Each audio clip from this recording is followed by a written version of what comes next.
This is never before seen footage of Fallout New Vegas 16 months into development. The prototype you're seeing is the result of just 65 employees working tirelessly to achieve one of the most near impossible deadlines I've ever seen in a game studio.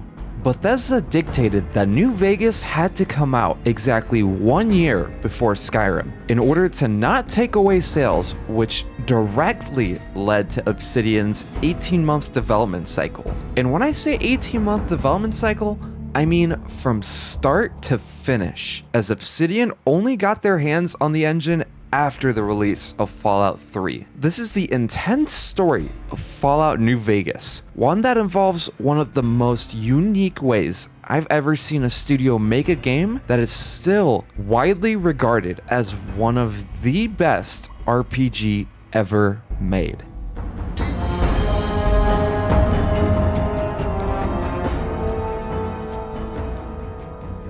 I'm Patrick McNasty, and I dive into the development stories behind video games.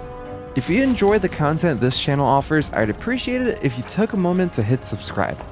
Today, we dive into the insane development of Fallout New Vegas. But before we talk about New Vegas, or even the modern version of Fallout that we know and love, we have to talk about how Obsidian Entertainment, the creators of Fallout New Vegas, were born.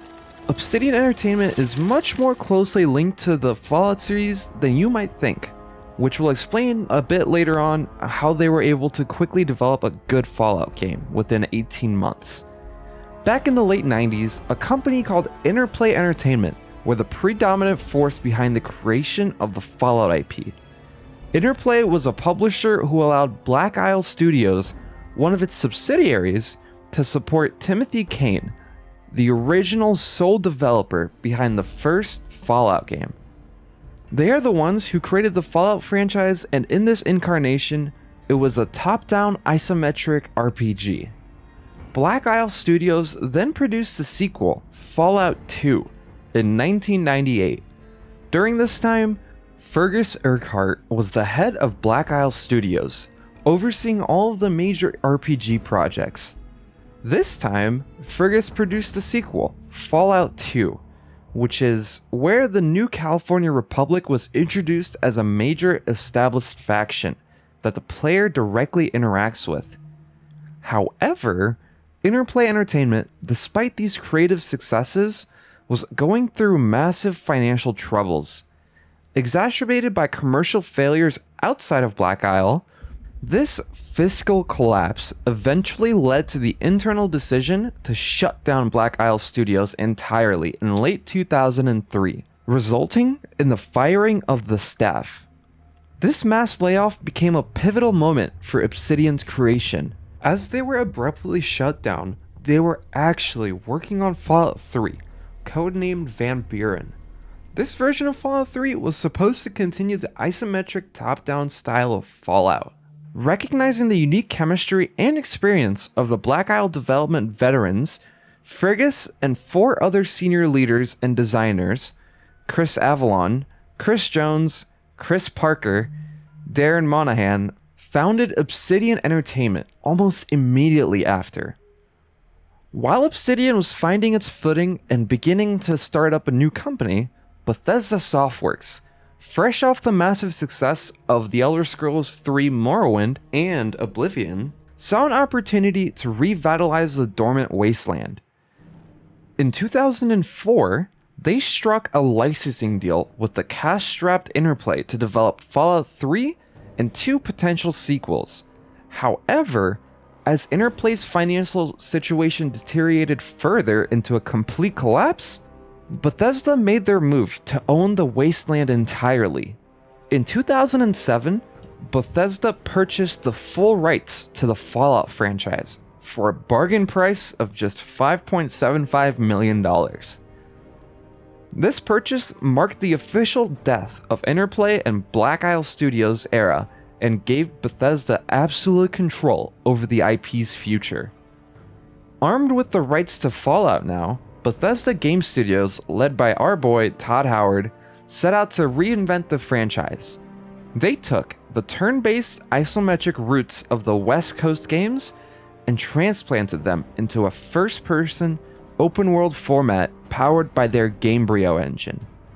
The result was Fallout 3, a massive critical and commercial juggernaut set in the ruins of Washington, D.C. It introduced the series to millions of new console players and won Game of the Year awards, proving that the franchise had mainstream appeal. With Fallout 3 shattering sales records, Bethesda found themselves in a unique predicament. They had successfully revived the brand, but their internal studios, Bethesda Game Studios, was already fully committed to their next game, The Elder Scrolls V: Skyrim. They faced a massive gap in their release schedule, as modern-era Bethesda fans are very used to. Fans were hungry for more Fallout, but Bethesda wouldn't be able to deliver a sequel for years. They needed a spin-off to keep the momentum alive while their core team pivoted to the Dragons of Skyrim. But they didn't want just any developer handling their newly acquired crown jewel. They needed a team who was intimately familiar with Fallout's world and a team that had experience with building the games. So who better to build a Fallout game than the original creators of Fallout? Todd Howard personally reached out to Fergus at Obsidian. Fergus recalls a conversation being incredibly casual. "Hey Fergus, it's Todd. We're doing Skyrim. Do you guys want to do a Fallout?" Staffed by the Black Isle veterans who invented the franchise, they were the rightful kings of the Western era of Fallout. Obsidian initially pitched Fallout Sin City, a gritty, neon-soaked expansion to Fallout 3 set in post-apocalyptic Mojave Desert. Bethesda and Todd Howard felt like this was the only path forward, and they quickly began drafting up a deal. They would hand Obsidian the keys to the Gamebryo engine that Fallout 3 was built on, and every single art asset from Fallout 3, saving years of pre-production work for Obsidian. Since now, Obsidian didn't have to worry about tailoring an engine or creating gameplay mechanics from the ground up. In exchange, Obsidian had to deliver a full RPG in a non-negotiable window of just 18 months. Just off the deadline alone, Obsidian had immense pressure to deliver New Vegas, but it only got crazier. In the contract, there was a clause that stated Obsidian would receive a massive royalty bonus, but only if the game achieved a Metacritic score of 85 or higher. Now, I don't want you to think that Bethesda is at fault for this contract. Obsidian was very confident in the fact that this is something they could absolutely do within 18 months. So, they would ink the deal.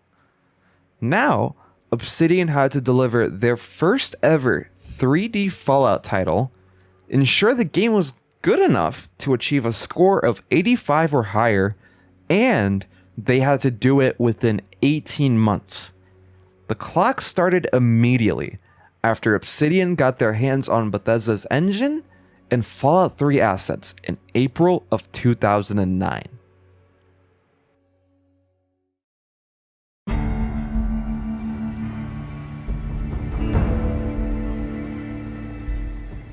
With the clock ticking, Obsidian didn't have the luxury of pre-production.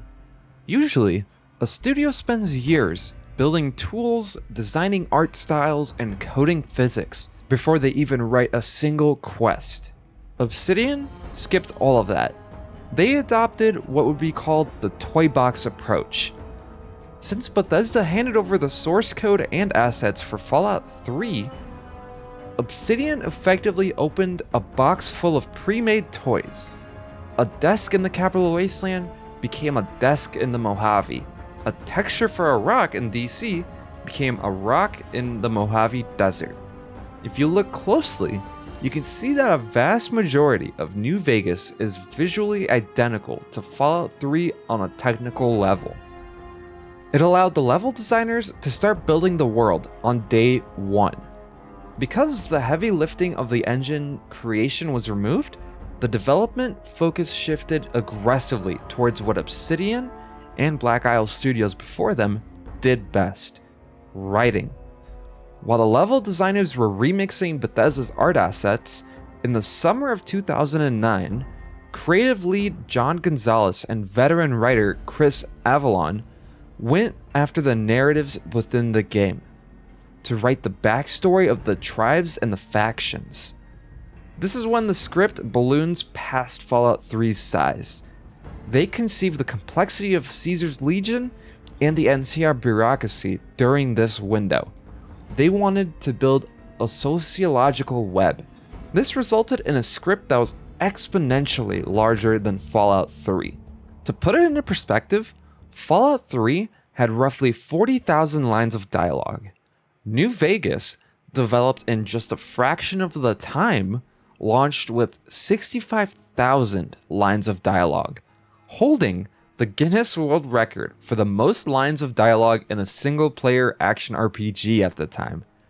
They brought back the complex faction dynamics of the West Coast, fleshed out Caesar's Legion, and designed a reputation system where the world actually remembered your choices. They were writing a novel while Bethesda had built a playground. Project director Josh Sawyer, a notorious stickler for RPG mechanics, looked at Fallout 3's clunky shooting and decided to completely overhaul it. In Fallout 3, aiming down sights just zoomed the camera in slightly and your bullets still flew randomly based on dice rolls. Obsidian implemented true iron sights, meaning the gun model actually moved to the center of the screen, making the game feel like a modern shooter. They reintroduced damage threshold to replace Bethesda's damage resistance, changing the math of how armor worked entirely. As a reminder, the engineers at Obsidian didn't really know how the Gamebryo engine worked, so they had to reverse engineer the shooting mechanics. They were essentially trying to build a narrative masterpiece and a mechanical overhaul simultaneously, all while running on an engine they didn't build, on a timeline that was rapidly running out. Obsidian realized the game is too big for the timeline by late 2009. Writers and designers had created a design document for a game that would take 3 years to build, but they only had 6 months left before they had to start locking things down for bug testing. The Gamebryo engine was absolutely buckling under the weight of their ambition, and the Xbox 360 and PlayStation 3 simply didn't have enough RAM to handle what Obsidian wanted to do. This led to the drastic cuts in development where massive chunks of content were ripped out to save the frame rate and the schedule. One of the biggest cuts was Ulysses. Originally, he was designed to be a base game companion who would serve as a sympathetic voice for Caesar's Legion, something the game desperately needed to balance the moral grayness of the Legion. Chris Avellone had written so much dialogue for him, and his script triggers were so complex that he literally wouldn't fit on the disc or the memory budget. Alongside Ulysses, which we would eventually see in DLC for New Vegas, Obsidian also planned to have functional Legion towns across the Colorado River, where players could see life under Caesar's rule, safe roads, heavy trade, and brutal justice. They wanted to show why people might actually support the Legion. In the concept art and early builds, the Vegas Strip was a singular, massive open-world space. It was meant to be a metropolis filled with hundreds of NPCs. However, the PlayStation 3 specifically struggled with memory management with this version. If they kept the strip open, the game would crash the moment you walked through the gates, which is why in the final version, the strip was chopped up into 3 different zones and why it was a bit awkward to traverse through the city. And of course, Obsidian originally wanted the game to continue after the Battle of Hoover Dam. They wanted you to walk around and see the consequences of your victory. NCR flags flying over the fort or Legion crosses lining the strip. The ending of New Vegas is so complex, with so many variations based on the ending slides, that programming the world state to reflect those changes would have taken months that they didn't have. They had to hard lock the game to end at the credits, forcing players to reload a prior save if they wanted to keep playing. Project director Josh Sawyer also explained that the sheer number of flags the game tracked, reputation, disguises, quest choices, created a giant web of complexity that was mathematically impossible to test fully. The engine simply wasn't built to handle that many conflicting scripts at once. As the calendar turned to 2010, with only months remaining on the contract, the creative phase of development officially ended. For the final stretch, the Obsidian team was working 12 to 14 hour 6 or 7 days a week. The biggest villain in these months was the PlayStation 3. The console had a notorious split memory architecture that the Gamebryo engine hated. And as the game would get bigger, the save files grew larger and the PS3 would literally run out of RAM to track where items were. This is why the PlayStation 3 version became famous for slowing down to a crawl the longer you played it. The engineers spent the entire summer of 2010 fighting a losing war against memory leaks, trying to shave off megabytes of data just to keep the game from hard crashing every 30 minutes. By the time September of 2010 rolled around, they hit the Goldmaster deadline, the date the code had to be burned onto physical disks to be shipped to stores. Fergus and the team knew the game wasn't ready. They knew it was still riddled with glitches, broken quests, and stability issues. But the 18-month contract was ironclad. The game had to come out in October, regardless of whatever state it was in. And on October 19th of 2010, after 18 months of pure chaos, Fallout New Vegas was released to the world.